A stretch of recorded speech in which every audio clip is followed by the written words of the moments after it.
All right, Super Bowl 59 is set, and it's time for an early preview and prediction from yours truly here on Verts. My name is Harrison Graham. I want to hear from you guys first. Who you got? Chiefs, Eagles? Give me a score prediction if you want to go above and beyond as well, because coming up on today's show, I'm going to give you my early preview and prediction of Super Bowl 59.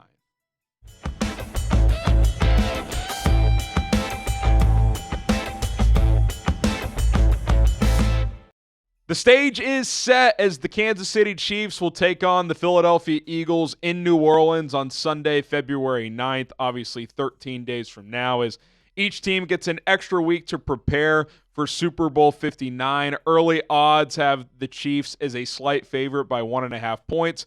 The over-under is set at 49.5 points, so Vegas has this as a quick math, like 26-24 game in the Chiefs' favor, something along those lines. And obviously for the Kansas City Chiefs, they're chasing history. They're trying to do something that's never been done in the history of the NFL, which is to win 3 consecutive Super Bowls. A few teams have gone back-to-back. A few have done 3 out of 5 like the Chiefs have, but none have won 3 in a row. Now, win or lose, I don't think there's any disputing that this is the greatest 7-year run for any team in quarterback in NFL history, as the Chiefs have made at least the AFC Championship game 7 years in a row with Patrick Mahomes as a starter.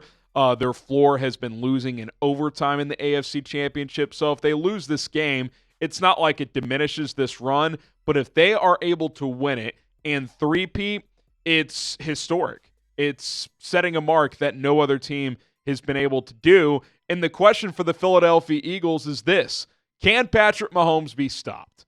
Because this guy just finds another gear in the postseason.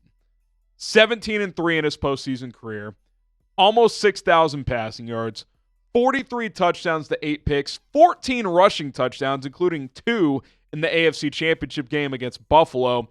I don't think we've ever seen an all-time great elevate to the next level like this guy does in the postseason. You know, the Chiefs, the regular season doesn't matter anymore.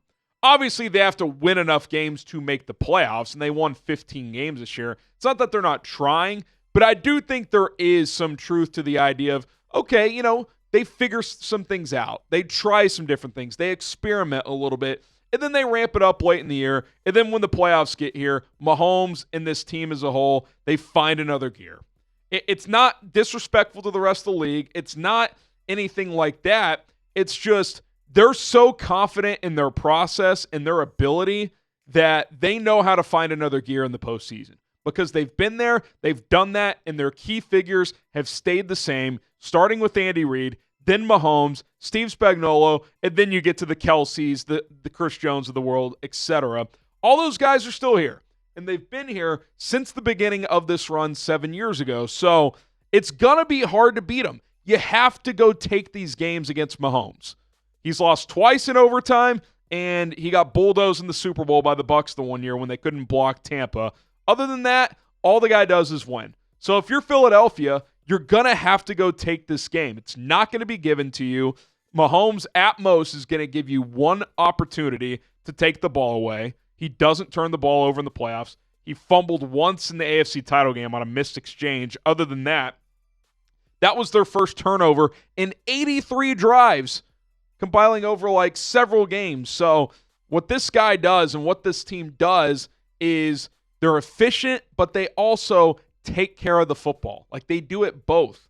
And this whole idea, well, this offense isn't that good. Again, playoff time, they just find another gear. Biggest game of the year, 32 points.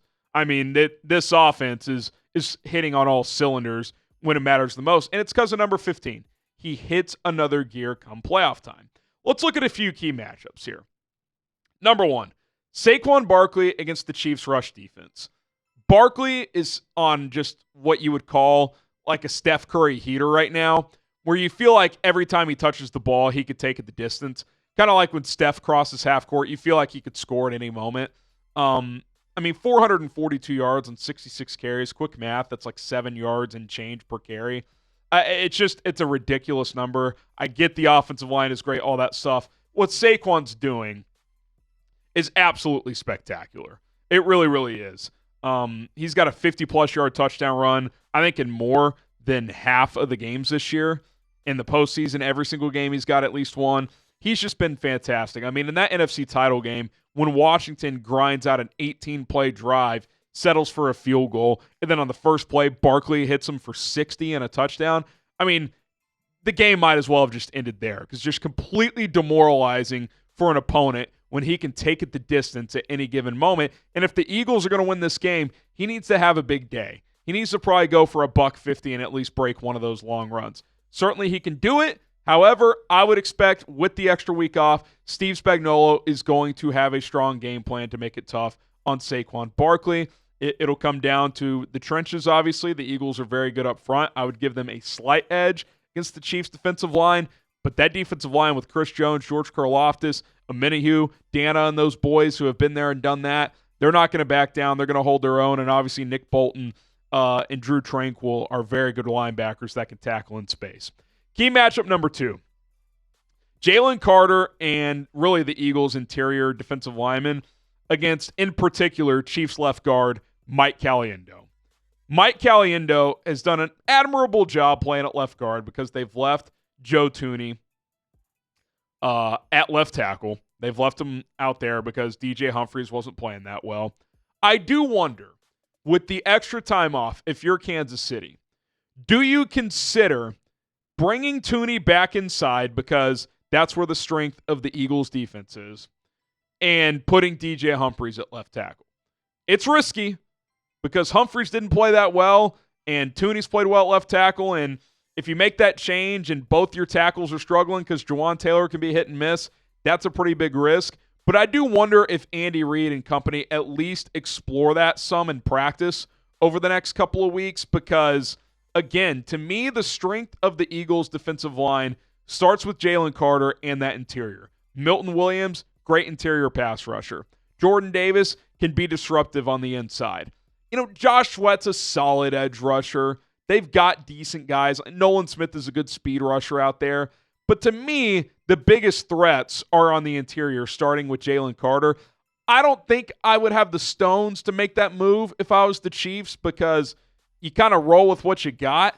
But I would at least have that in the chamber to be ready to switch to. Like, say you're a quarter and a half in, and you cannot block on the interior.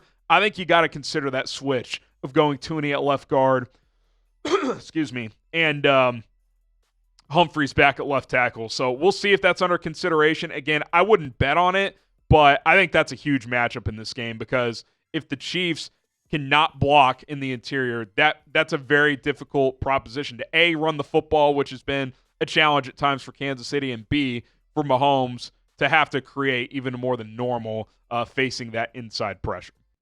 And then key matchup number 3. Travis Kelce against the Eagles linebackers and Cooper DeJean. I think Zach Bond and DeJean are going to be tasked with guarding Kelce a lot, who had a great first playoff game, didn't do a ton against Buffalo. I would imagine he gets featured more in this Super Bowl over the middle of the field. It just feels like in these big games that Mahomes is going to find Kelce for a few big plays. Obviously, Xavier Worthy became that guy in the AFC Championship game, but the Eagles have some interesting guys they can throw at Kelce. DeJean's been an excellent nickelback. They have a couple of safeties they could try to throw at him, including Chauncey Gardner-Johnson. I mentioned Zach Bond, who's up for Defensive Player of the Year, has just been a terrific find for Howie Roseman, and obviously Vic Fangio's turned him into one of the best off-ball linebackers in the NFL. He's been graded out as one of the best coverage linebackers this year. So that's a matchup to look at as well, as the Chiefs certainly would like to get number 87 more featured than they did against Buffalo yesterday. So who has the edge? To me, I look at this game, and I think it's pretty similar to the game we saw 2 years ago. I think the Eagles' overall roster is a little bit better than Chiefs. Not much better, but I do think it is a little bit better across the board. But I would give the Chiefs, the head coach in particular, but also the defensive coordinator, overall coaching edge and quarterback edge for sure. Like Mahomes, Hurts. Jalen Hurts is a nice player. I will take Mahomes any day of the week and twice on Sunday. So would Eagles fans, by the way. I think defensive coordinator is somewhat a wash. Spags has won more of these, but Vic Fangio is fantastic. Andy Reid, Kellen Moore. I'll take Andy Reid, obviously, in that battle, but Kellen's done a nice job. I think if you add up the QB coaching combo, you would lean Kansas City in this spot. Is that enough, given the Eagles probably have more overall raw talent? Conventional wisdom would say you would lean Philly when you add all of that up. But at the end of the day, who's been there and done that more? Who do you trust if this game is close late? Which is why I think if you're the Eagles, you got to jump on Kansas City early. And ideally, you're entering the fourth quarter with a 2-score lead. Because if it's within a score entering the fourth and the Chiefs get the ball with the chance to tie or take the lead at some point in the fourth quarter, I'm betting on Kansas City. So my early prediction is this, and we'll cover this throughout the next couple of weeks, injury updates, all that stuff.